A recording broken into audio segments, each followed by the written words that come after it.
Welcome back to our channel. Today we will be solving round 952 final boss. You are facing the final boss in your favorite video game. The boss enemy has H health and you have N attacks. The ith attack deals AI damage and has a cooldown of CI units.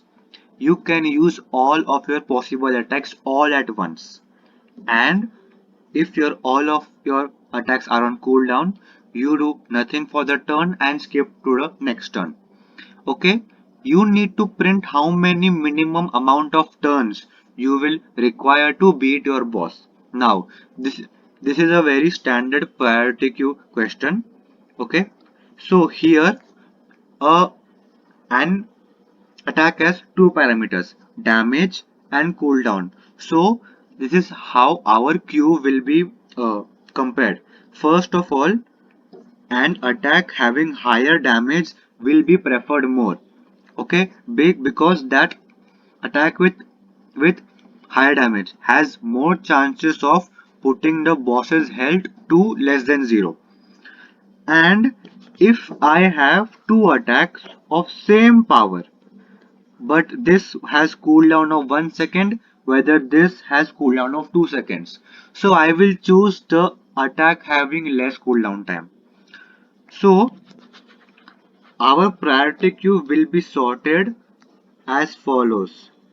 The damage will be decreasing order, and if our damage is equal, then we need to sort it based on increasing cooldown. Okay, now how do we implement this? First, it is very easy to use all your possible attacks in your first turn, but what after? After that, you have a cooldown time, and you should know that when do you need to push this attack back in your queue. Now suppose you have a current time X and you are using an attack with cooldown is equal to C of I. Okay, so at time X plus C of I, this attack will come back inside your queue. So at every time you need to insert all of the attacks that are coming back at this particular time. So how can we store that? We can use a map. What will your map do? Map of Y will store various attacks, and map of Y will store those attacks which gets cooldown at Y time. That means when your time reaches Y seconds, you need to push these attacks back in your queue. Now one last concept to handle this test case. Okay, if your cooldown time is very high and you have many turns in which there is nothing happening, so that will lead to unwanted complexity.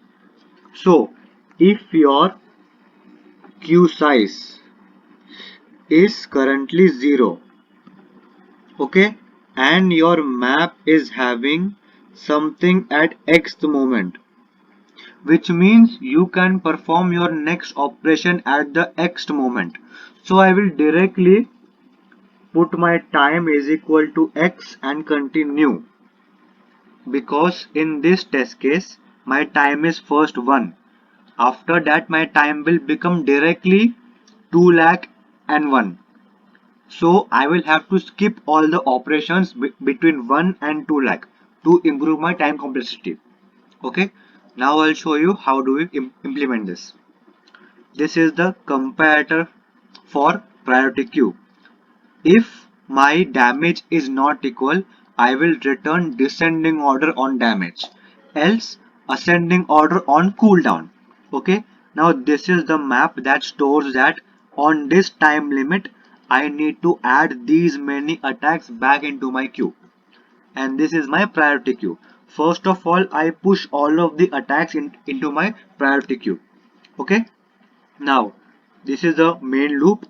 While queue has something, I will use all of my current attacks whichever is present in my queue. Then I reduce the health of the monster and I set time plus cool as as as the time instant when this attack will come back inside my queue. And if h is less than 0, I break before I increment my time. Okay, and this loop means that at this time I will add whatever array elements are present back into my queue, which means this time means that at this time limit I will push all of these back into my queue, which I can use eventually over here. And this is if my queue size is 0, I will go to whatever the next key I have and I will fast forward my time to that point. Okay, I have used mp.begin and not upper bound because as and when I am using my operations, I am erasing that value. So eventually my first key of the map will be the next possible time. So hence th this is how the code works. So thank you guys for watching. Make sure to subscribe and like the video.